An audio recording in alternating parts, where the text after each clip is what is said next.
Hi, everybody. It's Karen Anderson here with Aortichope and Greg Aaron Greenberg, along with one of our guest panelists, Diane Bishop from Aortic Health Unlimited.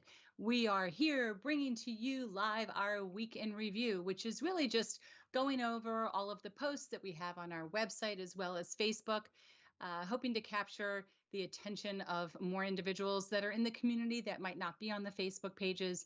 But in order to get all of this great information on a timely basis, please click the buttons like and subscribe. And if you hit all when you subscribe, then you'll find out about all of the great stuff that we have going on here at Aortic Hope. So we're going to take it away, Greg. Okay, and we start, and like Karen said, this is last week. So this is starting the week of October 11th, starting with that Monday. And we start off with our Medical Monday. And last week, we don't know if you know, but was Invisible Disabilities Week. And sometimes we need to educate others on what they cannot see and on our own disease. Check out the link below for an article from Yahoo Life written by Shelby Gottschalk called The Pressures of Having Invisible Disability. And feel free to share with the community if you have any additional illnesses or conditions besides aortic disease. It's time to be heard. Yeah. And, I'll send it over to you, Karen. Shelby discusses in here 5 of the challenges that they see as coming with individuals that have disabilities where people can't see them. And I know everybody watching this and all of us here today will definitely agree with that. And what do you all think the number one thing is that we hear as people that may not have an outwardly visible disability? What do we think it is? And Diane, you're muted just so that you know. You might want to unmute yourself so we can hear you when you want to talk. But the number one thing is you don't look that sick. You look great. How can you be sick? Right? I know No. that takes a toll. So we can go through each of these because they're pretty interesting. Diane, tell it, Yes. girl, preach. What is it about that really gets your goat? It's just like you feel like people ain't hearing you. They think nothing's wrong with you. And I mean, sometimes, it gets so frustrating sometimes. I mean, you're not wanting nobody's pity or nothing, but you wanting their understanding when you can't get something done, or, you know, you want them to understand your situation that you're going through at the time, that maybe, why you're this way or that way. And it's to me, it gets very frustrating, and in a sense, yeah, it's good that you don't look sick, but it's just like I feel like crap. Mm-hmm. And people just don't get it. And sometimes, it also could make you feel depressed sometimes, to make you think like, am I going crazy? Is it just me? And that's why it's always good, when you talk to other survivors, on what they're going through and what their experiences are. That way it can help validate, okay, this is for real. This ain't in your head. You're not lazy. I mean, that's one of the biggest thing. I get so tired so easy. So tired. That's this second go around for me has been tough. As I told you before, Karen, it's been tough. In many ways, and it's just I feel good when I'm able to talk to somebody, to know I'm not just the only one, even though it may affect them to a different level, but that yes, this is truly happening. No, I'm not lazy. This is because of my illness that I forget things or what have you, but it's sometimes frustrating that you make feel like you're not being heard, and sometimes so much to where I get frustrated with the doctors. They whenever they say, well, you look good today, or just don't lift nothing heavy. It's just like, I don't know if you're wanting more of a different response for them or something, but to me, I mean, how do you understand where I'm going through, guys? I mean, what I'm trying to express, the frustration that nobody understands you, or like they're brushing it off up underneath the table. I think what it is that sometimes, at least I know for me, and then Greg weigh in, I feel that I need to have my exterior match my interior. And if I really did that, people would think I had one foot in the grave. So if I really made myself look outside how bad I feel on the inside, maybe then the doctor would be like, "Ooh, you're looking a little rough." And we shouldn't have to. It takes more effort, I think, to look outside as bad as we feel inside. And that's where I think the frustration and the first comment, the first pressure is made, is the pressure to have our exterior have to match what we're feeling. And we shouldn't have to do that. No matter what we look like, it has literally nothing to do what could be going inside when you have an invisible illness. Greg, what are your thoughts? I agree, but I also think there's a huge amount of pressure in order to an effort that we put in to not have our outside look like what our inside feels like. Mm-hmm. A lot of us, for either reason not making other people worry or not wanting the attention to be focused to them, will do everything possible to put best foot forward. Oh, I'm okay, and wear a Mm-hmm. smile on our face, which can be difficult and is pressure in its own right.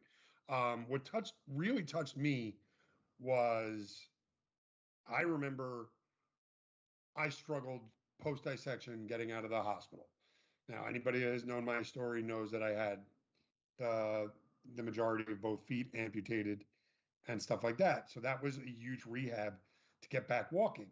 Um, Now we're months later post dissection, and I'm using the cart to go around the grocery store because I'm out and shopping.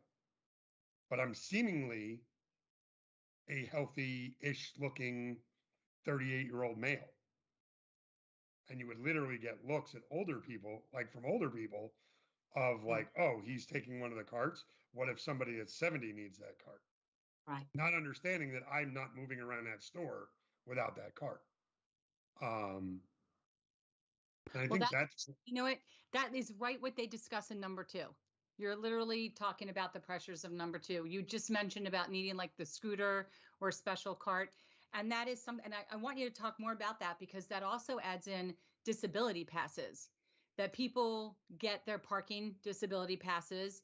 And I'm sure you've gotten a look. We all have. When you get out of that spot, somebody's shooting us a look, whether it's an older person or anybody, and they're like, "Yeah, like you really need that disability, spot," or Right. "You're going after a scooter. Why is that?" So, what else has happened in your experiences, Greg? Because this is pressure number 2. to be honest with you, I don't have a disability pass. And it's specifically because I don't want that. So I will park at the back of the parking lot and push myself to absolute exhaustion to get to the store to then do my shopping, knowing that I'm probably doing a detriment to myself. But to me, it's not worth the looks of why. And it just goes to perception of, we see what we want to see. Like, for me, I live in a world of shorts. So I know instantaneously people are seeing the scars on my leg and have a knowledge that something happened. Mm-hmm. They don't have an idea, but everyone's already formulating a thought based on what they see. And that's unfortunately what goes on with all that. So if you don't fit what they think they're seeing, then you're automatically taking advantage of a situation. Right. Diane, do you have a disability tag? I do. I do, but I don't use it all the time because I like Greg. If I park somewhere, for one thing, I don't like people hitting my darn car.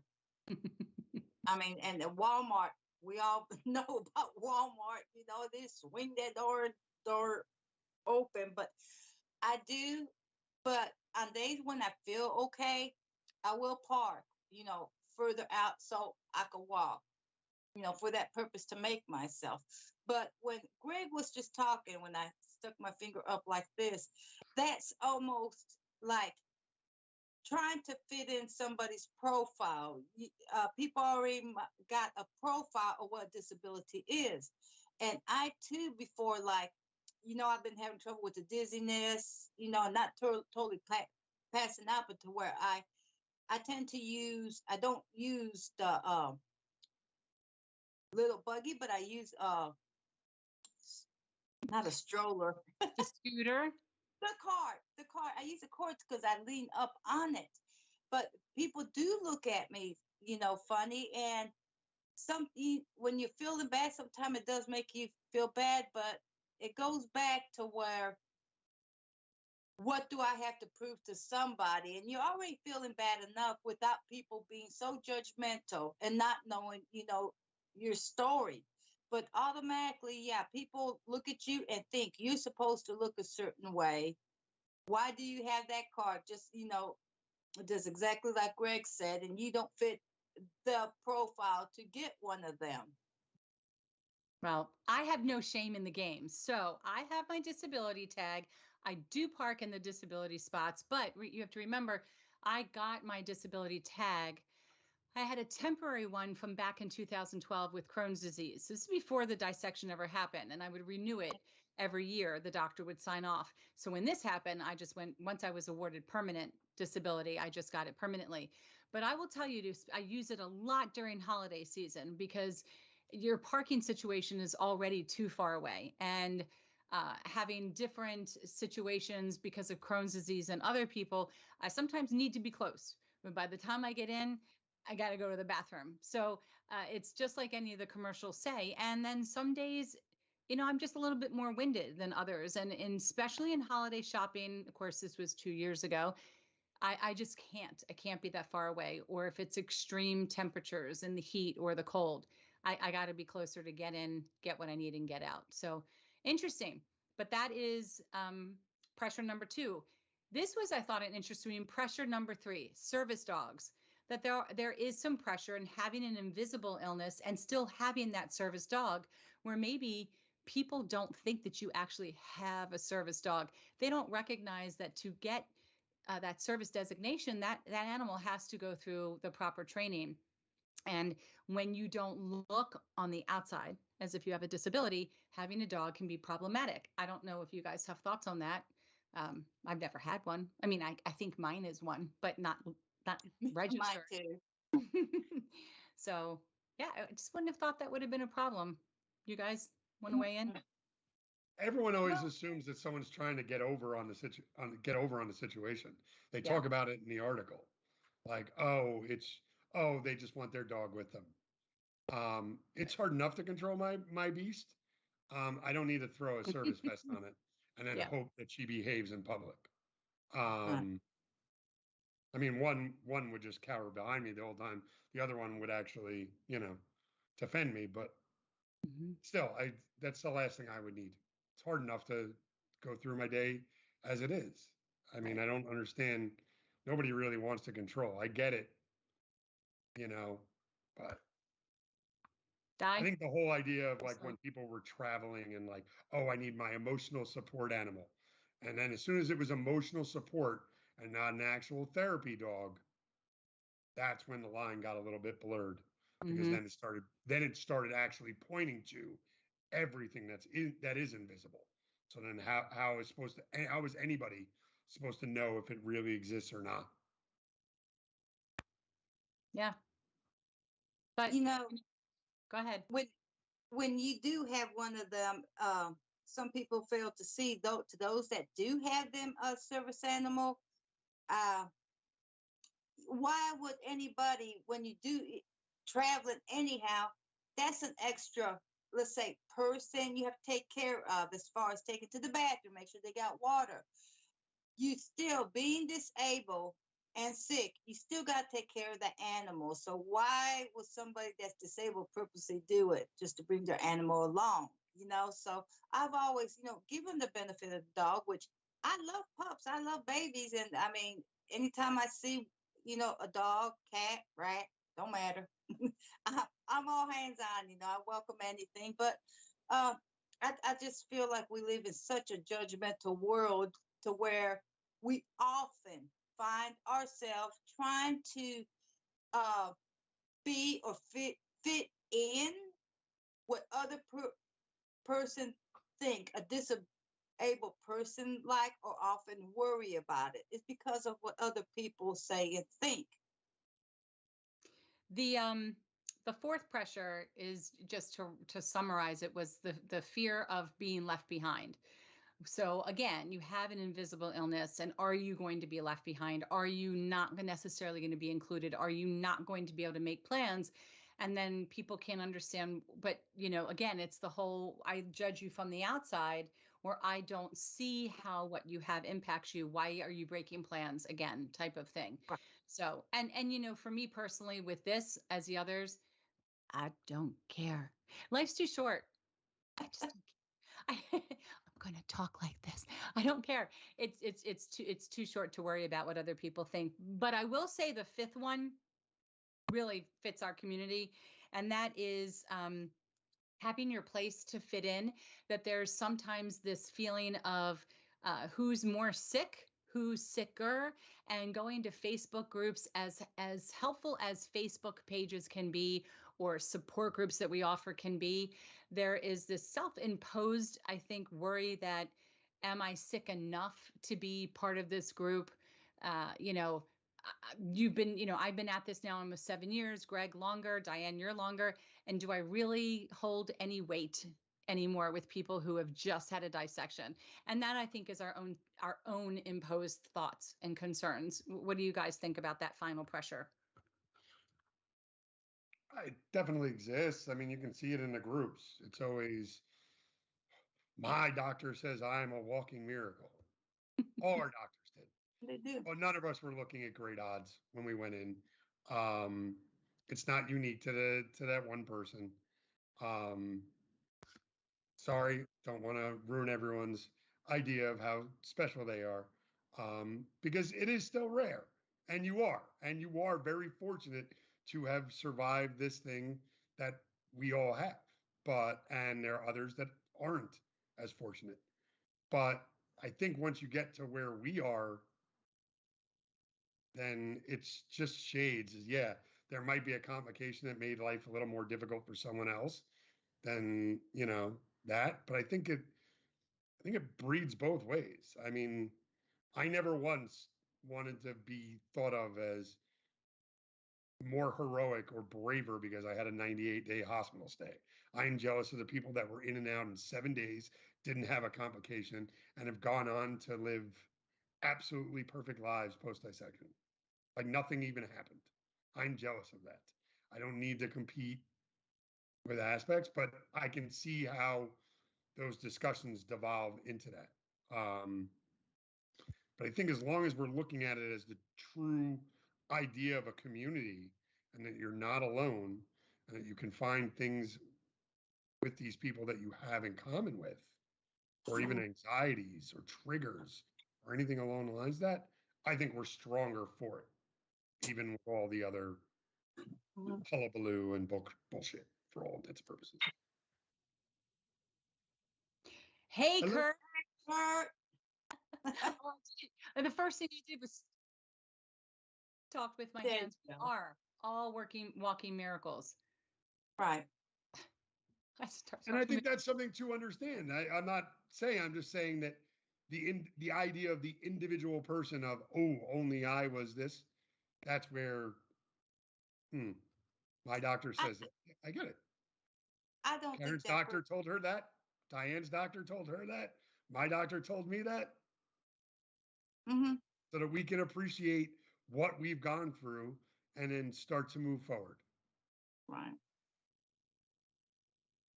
I think when a person says that, I don't think they're saying it as like they're the only one, look at me type of deal. I don't think a lot of them are doing that. When somebody's first diagnosed with something like this, it's a shock to them. And, they're surprised about it. And they're just sharing on what the doctor has said. And, and I've got to quit saying, but it's something that they're trying to tell you what they were told, but everybody's being told the same thing. Basically, it's not just that they're trying to single themselves out. I think it's just them expressing how bad this was. I didn't realize it was this bad. And for me, I didn't know I didn't know what the hell I had to begin with or what was going on. So it's just something that I think people are sharing, and you see it in all the pages, support group pages, where somebody had this and somebody shares, well, I done this. It's just people sharing their thoughts, and hopefully what they experience will be beneficial to the next person. I do remember, before we wrap this up, go to Tuesday. I do remember going to a support group meeting for Crohn's and colitis, the very first one I finally went to, and I sat silent for a long time, listening to people share their stories, and one after another. I thought to myself, God, these people are really sick. Like, wow, that one's really sick. Wow, you've had that many surgeries. You're really sick. And I would start crying, and then they came to me, and I'm like, I don't even have a story that's worth sharing, because you guys are really sick. And they're like, no, share your story. And then I did. And they were like, oh my God, you're really sick. And I thought, no, you're so sick. I shouldn't even be here. And they're like, no, my God, your story's so terrible. And I'm like, really? And it was in that moment that I realized that it's perspective.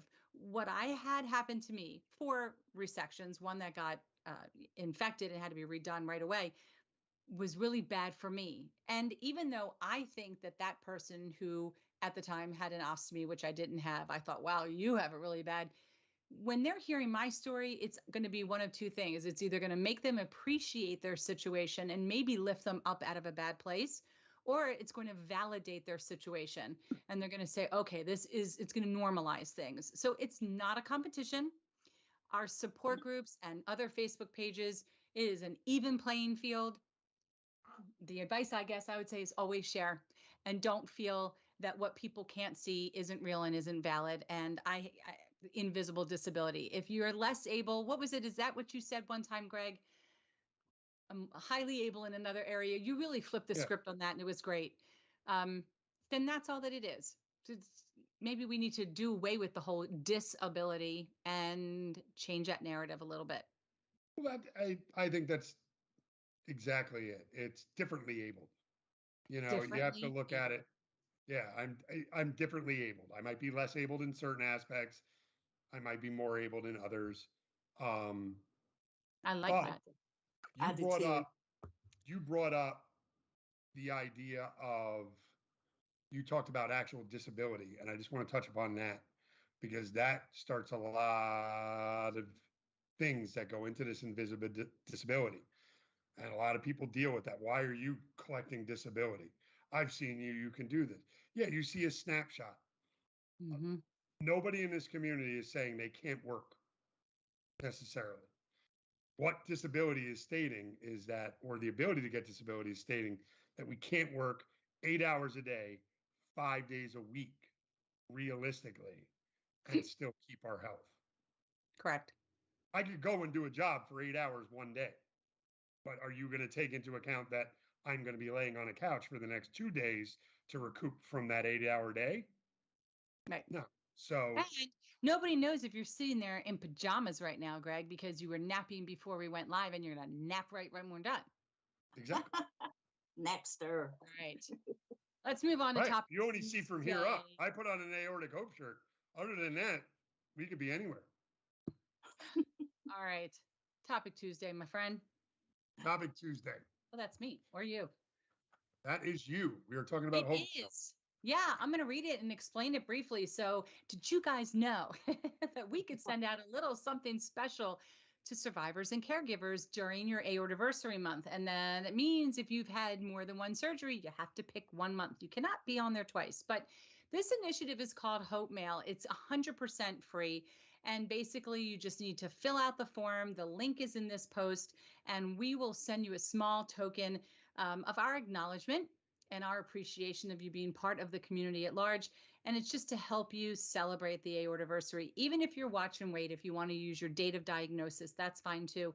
We actually started this back in 2016. I saw a couple people in the community talking about whatever aortiversary, rebirth day. We were, vacillating on terms, and I knitted a heart pillow and sent it. And People really loved it. And then I realized I am too young to be knitting heart pillows every single month for people. Well, we started off when we first did this with about 30 people, and now we have closer to 300 people signed up to receive a piece of hope mail during their aortiversary. And without going through all of it, we've offered fridge magnets, stress balls, light up keychains. We've had jar openers, which are so helpful, obviously, to people in the community, especially whether it's with surgery, after surgery. Especially the people that have gotten them. Well, yeah, that means Greg hasn't gotten one yet. Right now, if you sign up and your aortiversary was prior to November, you're going to have to wait till next November. We do not go backwards. We only are moving forward. But this is one of the many initiatives that we're able to provide for the community based on your generous donations. And some of the items I have here, we've given out a journal. We've given out this great pill case keychain. You always get 2 items. This year's items are a screen wipe, because we all moved to more technologically based systems after COVID, and a computer camera cover. So they're very simple. They go right in the envelope. They come out to you with a handwritten card. And yeah, that's our Hope Mail project. But we do ask that if you're going to sign up or have signed up, check your emails periodically. Make sure that any email notifications from Aortic Hope have not ended up in your spam folder. We will be doing a massive check with everyone to make sure we have your proper addresses. And if you have signed up, please send us a message at info@aortichope if you have moved and we need to update our records. We don't want to send it to you and then you don't get it because the postman sent it back. But that's what it is. There's some examples right there in the picture. And it just lets you know that we're out here, we're thinking of you, and yay you, another aortiversary. Top Hey. 2. So Kurt wants to know if it's advisable to wear a medical alert bracelet. I think it's a personal choice. Between a medic alert bracelet for me, and then I want you guys to weigh in. If I'm driving, I personally prefer the seatbelt covers by Help Belts. I think it's so much more immediate of an impact and eye-catching. I do wear a medic alert bracelet on occasion if it matches my outfit. I probably should be wearing it more often. And I wear it to mention that I've had a dissection and that I do have aneurysms and I'm on Plavix and my IV contrast allergy. Those are really the most important things for me as a patient. And we get those through Lawrence Hope Medical ID bracelets, and there is a discount code involved with that. Diane? I was just going to throw in with the stuff that Aortic Hope gives out, them jar openers. Not only are they great for opening jars, but they're great for removing lint from your clothes. It works, okay? It works, guys. All right. Any thoughts, Greg, on ID bracelets? You don't wear one. I don't wear one. But I've thought about it. I have toiled about it. I'm going to be honest with you, 99.9% of people that wear them will never have any usage for it. But it will give you peace of mind. I mean, I saw your face with that, but 99.9% of people are not going to be unresponsive, and necessarily their ID bracelet's going to give the person all the answers. It can happen. It exists. However, I will speak to the comfort in knowing that if that does happen to you, that information will be relayed to somebody is an amazing comfort and goes to a huge amount of solving the anxiety that riddles this aortic community with what they have. But to each their own. I've tinkered with it. I've gone back and forth on it. I will use the seatbelt cover like you spoke to, because I think there's much more likelihood if I'm just playing odds that someone will roll up to a car accident scene where I might be unconscious, rather than just me milling about, walking around, and drop unconscious in a place where I Right. can't. You have to think about it. Your medical systems already know your allergies. They're all usually now connected, whether it's Epic or another system that they're using, whether it's one hospital system over another. They're all now being able to be tied in. They know what medications you're taking. It really is like Greg said, in the moment that, God forbid, you're having a stroke and you can't articulate what's happening to you, that the key information is on that back of that bracelet, because even though for women, it tends to look more like a piece of jewelry. They have been trained to look for that. And so if it shows your allergy or that you're on a blood thinner, it'll be important. If you're in the car, help belt for sure is the way to go. The way to go.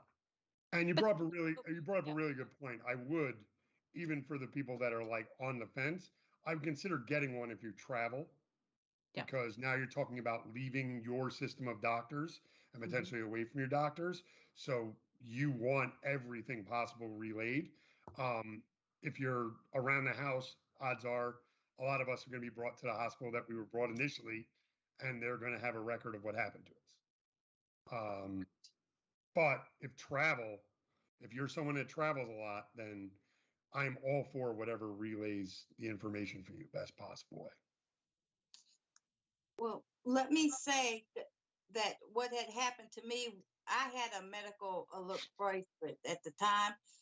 One of the times when my blood pressure got so high, and I became disoriented while driving, and I had to pull over. And I was coming in and out of consciousness. I was able to dial 911, but when the ambulance got there, they were able to look at my braces and retrieve some of the information on there. So that's another instance, when you're not in the hospital, they automatically have it while they work on you. They can pull that up, look at that bracelet, know that I have some issues going on. Mm-hmm. Yep. Whatever we had Wednesday. I don't know what it was. It was Wisdom Wednesday. Yeah, this is great. And we talked a little bit about it with the live event that you had with Dr. Stacy Fisher back during December. And one of the things that you guys discussed, and she discussed with us, had to do with our diets. And Dr. Fisher was sharing that she recommends you discussing with your physician and thoughts on the DASH and Mediterranean diets.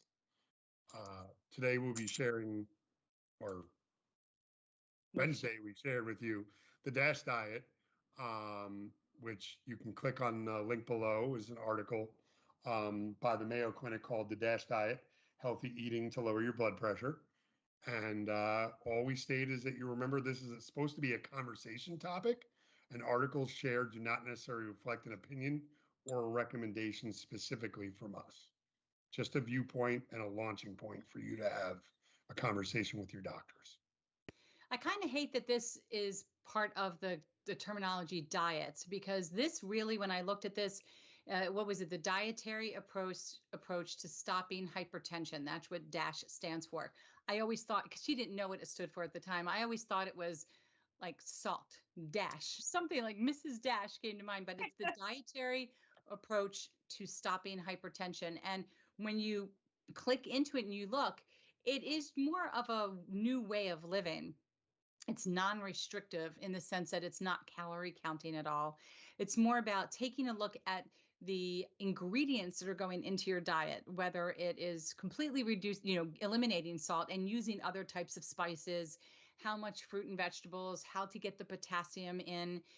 So it is specific, and it should help reduce any hypertension or stop it. So those of you that already have low blood pressure, this, again, conversation point to have with your doctor. I did print this one off so I'd remember, but when I started reading how much fruits and vegetables I'm supposed to eat in a day, I got too tired to eat anymore. So I didn't read anymore really after that part. It's a lot. I think you bring up a good point with the misuse of the term diet. Yeah. Because I think in this case, it's more of a lifestyle change. Mm-hmm. It's speaking about diet and the idea of your dietary concerns, not a diet in the idea of, oh my God, I'm going to drop this many pounds in this much time. It broadens you to take a look, exactly like you said, about increasing potassium while reducing sodium that is going to benefit your overall system. Right. And listen, I don't think any of us, but I think being conscious of it, making a conscious effort, that's constantly what I've always talked about with the sodium, especially. There are lower sodium options to what you eat. It's that simple. There are hot dogs that are half to a quarter of the sodium that another brand hot dog might be. No one's saying you have to give up hot dogs or anything entirely, but you can make a better decision by just being conscious of it. And which am I saying? The comeback begins tomorrow. So even though I just sucked down a Coca-Cola, I will admit it and I will own it. I will go right back to just water again tomorrow. I've been really good with that. But yeah, it's true. It tells you exactly what to eat, what the recommended servings would be, just like anything else, like the pyramid. But it's interesting that making these changes is supposed to reduce some hypertension. So for me, if this would really help and potentially lead that conversation to maybe we can reduce one of your medications, I'm all for that. I'm all for that. If changing some stuff that, well, I will tell you, changing some of the foods that I had been eating over the last couple months did reduce my triglycerides by 200 points. So diet absolutely makes a difference. When you will see the return in your blood work. Again, have the conversation with your doctor, see if it makes sense for you. Might not. Probably will though. Next week, Mediterranean. Now that one I can't wait to talk about for sure.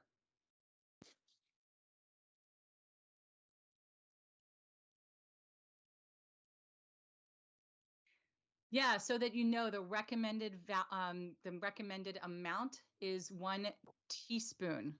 Is that what you said? That's what I believe of salt. Yes, or dash. Yes, recommended amount. Look, Diane's like, I eat today. Per week, per day, or what? That could be my problem, guys. I'm going to venture to say it is per day, a teaspoon of salt per day. And so really, okay. if you want to try to see if you can calculate that into sodium, milligrams, grams, what have you. And then you got to start reading labels. You got to really take a look and see what that intake is for the day. I started making a difference in my saturated fats. I don't even know what a saturated fat is, but I know it's not great for you. So I look for the lowest amount possible of my daily value. You don't really want to eat something whose daily value is like 56% for one cookie. It's not a good thing. You'd be better with air. So it's just, it's educating yourself. Diane, I'm going to venture to say that maybe part of your problems could be that you take in a little bit too much salt. Just a little bit. A little bit, Kurt. This counts. I'm talking with my pinchers now. This is pinch of salt. Okay. Dash diet. Next up. I'm tired. Okay. Next up is Therapeutic Thursday. Yeah, Therapeutic Thursday. Good stuff right there. This is a heavy one because I know it exists. We talk about it in the support groups and stuff like that. But it's Therapeutic Thursday, and the topic is PTSD and experiencing nightmares. Have you had or are you experiencing nightmares? If you answered yes, this can be very stressful, and having a good night's sleep is very important to anyone, especially patients/survivors. Nightmares can be caused for a variety of reasons. These may include PTSD, sleep apnea, or simply just stress. How can you tell the difference? What kind of tests can help? And what can you do to change these experiences? Check out the article from BetterHelp, link below, written by Nadia Khan, titled Common Treatments for PTSD Nightmares. Diane. I knew you were coming for me. Boo. That was your nightmares. What's wrong with me today? I am just We don't have enough time for this one for me. Yeah, we got to make this one a little quick. We've still got a couple more days. Go ahead. Oh, jeez. It's tough. It's tough. it's tough and it's awful. The PTSD and what was, and I could read all the articles. I could try to apply it, but then in the moment when something happens again, like let's say an ambulance go by, there it goes again to where you got to get control of yourself. And I hate that time, because one of the incidents was when my husband almost died. He just kaboom on the floor, and with my big dog, German Shepherd I have here at night, he hits the wall, just his tail or something. I hear a loud bang, and I go through it all over again. And I find myself checking him, sitting up, every loud noise. It's not just that, but some other issues that I went through health-wise, but it's everywhere around me. Well, I will say that in one of our conversations, and I don't remember right now if it was an article or someone spoke about it, they talked about natural ways to try to help you fall asleep and to avoid nightmares. And they said that when you go to bed, you should think about 5 accomplishments, basically give yourself 5 accolades. You just think about 5 things that you did that was great. We don't tend to give ourselves enough credit. You go through the 5 things, and then you think about 5 things you might want to do tomorrow. That would be great. You avoid completely things that you did not achieve or you did not get done, because that's negative speak and it gets the mind, starts to feel bad, and then you start to spiral. Well, the idea is you probably won't make it to number 5 because you're going to fall asleep. It's just like the idea behind counting sheep is you get so tired counting that you fall asleep. I just get bored and go to TikTok. But so you have to avoid all of that stimulation in your mind. But it works. I mean, at least it worked for me. I tried it finally, and it does. It's just like the grounding technique of counting in 2s or 4s, or doing a repetitive 1, 2, 3, 4, 4, 3, 2, 1. After a while, you just get tired of doing it, and the mind just says, "I'm going to go to sleep." So it's something to try. But I think in this community, at least what we've heard, is more people tend to have nightmares shortly after a traumatic experience, typically not a scheduled surgery, something that they've had time to plan. And I know for me, my nightmares early on were all water related and drowning. And I did have to ask the therapist, why was I constantly dreaming about tsunamis, big, huge, gigantic waves crashing and breathing underwater? And it was all related to the little bit of waking up with a breathing tube. It just, water related nightmares and dreams have to do with a breathing situation. So once I did the EMDR therapy and addressed that, I don't get them anymore, like at all. And I can remember the ones that I had. They were insane. I just don't get them anymore. So the therapy worked. Greg Aaron Greenberg. As someone that suffers from them a lot, I think it's important to understand that there are differences between the stress, anxiety, and what we were talking about, like the PTSD nightmares. What you just brought up, Karen, is absolutely like the PTSD nightmares. Those very commonly, and it talks about it in the article, those tend to be revolved around your event. Mhm. So you've heard me say it plenty of times, and I had a discussion. There's a huge swath that's gone. So I don't know if it's memories. I don't know if it's my brain trying to fill in empty spots with whatever it interpreted. I have no idea. And then there are occasions where I'll say something, and then one of my loved ones that was around is like, "Oh yeah, no, that came up 4 or 5 days post dissection. Like that happened. That is exactly what went on." And at least then at that point, I'm like, "Phew, I knew it was real. Okay, now I can start to process that did happen. This is real, and now I can try to adjust and work past it." But that true PTSD nightmare, which, like Karen said, can haunt people. I mean, it can go on. There are people that still have it years post the event, will normally be directly linked to the event, Mhm. and something that will directly trigger it. Other PTSD things, other anxiety and stresses, those have their own ways. Like Karen said, best way to kind of shut that off is to shut your brain off, and do the counting. That is definitely the way I'd handle the stress and anxiety. The PTSD is difficult.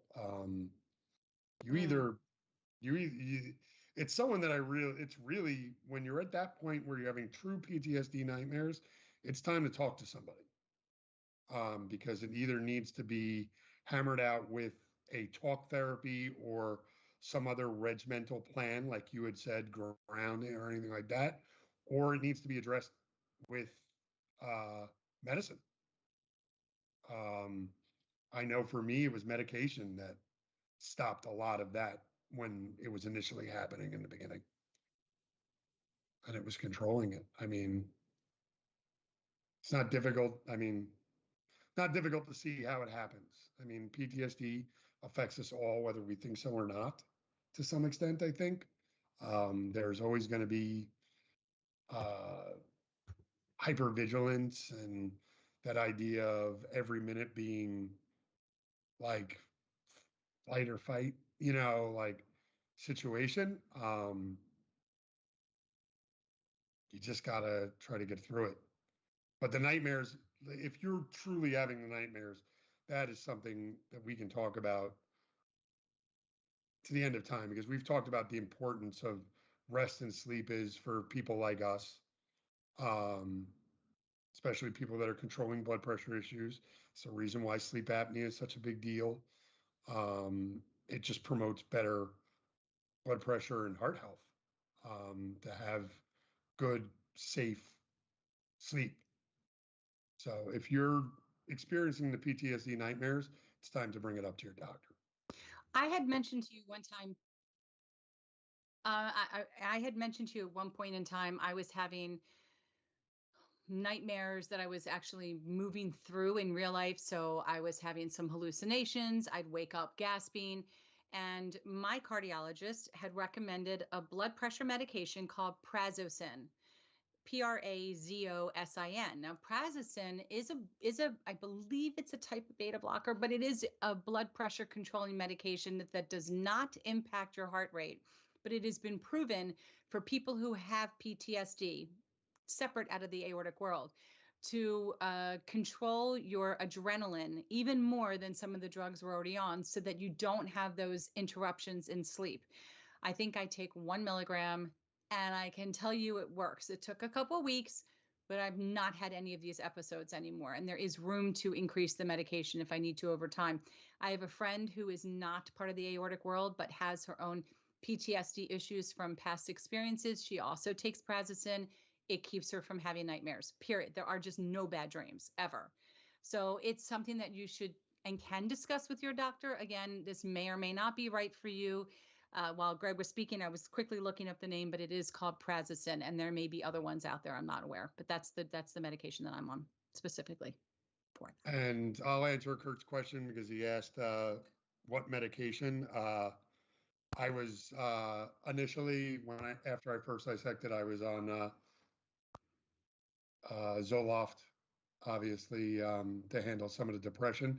But I was on a drug that they had success with uh, veterans called Remeron, which was used for like acute PTSD. And they had a lot of success in cases of manifesting physiological responses. So they used that to curtail what at the time we were concerned were seizure-like episodes, but weren't actually seizures. But I was literally losing consciousness for like brain shutting off for like 30 seconds to 2 minutes from time to time. And then I would come out of it like nothing happened. But you would see that I was physically wiped and emotionally exhausted. And they used that. And that combined with explaining to me that these events, when I feel them coming on, was not me dying. And then explaining that some breathing techniques with it really got me out the door. It was really just understanding that this was going on and that we had a plan to fight it. And that's the biggest thing, Kurt, is just I'll be honest with you, once you feel like your problem is being addressed and you're listening and that you have a plan for it, I think half the battle is already won, especially with the emotional side of this stuff. You're welcome. Okay. Therapeutic Thursday and down for the books. What we got next? It is Share Awareness Sunday with you. Fun stuff. So if anybody would like to help create some awareness and provide support to newly diagnosed patients or existing survivors and their caregivers, we have rack cards. And here's one in real life. Look, I'm an influencer. I don't know what I'm doing. And these are hard stock, like one-sided brochures. We provide directly to doctors' offices with the plexiglass holder. We send about 25 cards out, and it is a free service. Of course, we would love donations to help offset these costs, but people in the community continue signing up for them. You have the option of bringing them to your doctor's office directly or having us send it to them as well. And then we do all the follow-up legwork to see if they need it refilled. But this is a very easy way for someone to have a piece to take home with them while in the doctor's office. Sometimes we put it right next to the Lawrence Hope marketing materials as well. And it allows patients of aortic disease to figure out where they can go for some support. And that includes our meetings, our informative events, etc. So that is the rack cards. And that link is below and also on our website. And I think it's very, yeah, go ahead. Sorry, as I was going to say, I think it's very self-explanatory, but I want everyone, while you're thinking about those rack cards and everything that Karen just explained, I want you to think about how you felt walking into your doctor's office for that first post-op or first discussion, and how like alone that feeling was. And then think about the ability to bring these to your doctor's office and know that the next person that feels that alone will be able to take one of those cards and find us and this community without even so much as anything more than a search. Yeah, and it's great. We love the people in the community reaching out to us and ordering these. And now we're starting to get calls directly from physicians. And I think that in 2020, these were all taken off of shelves and off the tables because if they had to have patients come in, we were avoiding anybody touching anything because of COVID.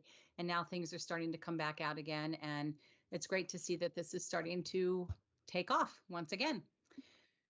Oh, you know what? There's something else we need to talk about. Two things. So we've got tomorrow on Wednesday, if you're anybody who's seeing this now, we have our Halloween Boo Bingo. I just added the boo. Bingo. We have our bingo event. And you know what? If anybody, first of all, registration's free. And it's in our upcoming events section on our website, as well as in our events section on Facebook. And anybody who shows up in any kind of Halloween anything, mask would be great, costume, so wonderful. But you have anything on that's related to Halloween, you will be entered to win a prize. We're playing 10 games. We have a couple specials. We've got prizes donated by Aortic Health Unlimited, prizes being donated this time from Rock from the Heart. And we're changing up some of our prizes a little bit as well. And yeah, you'll get your bingo card the day of the event, which would be tomorrow. Keep that one card and use it over and over again and just come out and have a great time. There's a cutthroat people playing some bingo. Say that. The other thing we need to talk about is a wonderful event that's coming up first weekend of November. It's a great event of awareness, togetherness, and awesome music. This is to support the Paul Coors Foundation and have an opportunity to hang out with other patients and caregivers for a tribute to Dr. Paul Coors, his music and his legacy. This foundation was actually established in 2019 to honor the memory of Dr. Paul Coors by his family and friends. And their goals are to raise money to support research into the awareness of aortic dissection, which claimed Paul's life suddenly and without warning in August of 2018. And Paul was a surgeon, and there was a misdiagnosis, but he was also a musician and, more importantly, a very devoted family man. And this is happening. This event is taking place in New York City. All of the details are on the link of upcoming events. And some people from Aortic Hope will be there. We suspect from Aortic Bridge, Think Aorta. It's going to be a great time to get together and listen to some interesting music. and support the family. So we're doing that. It's fantastic. It's fantastic. Hey.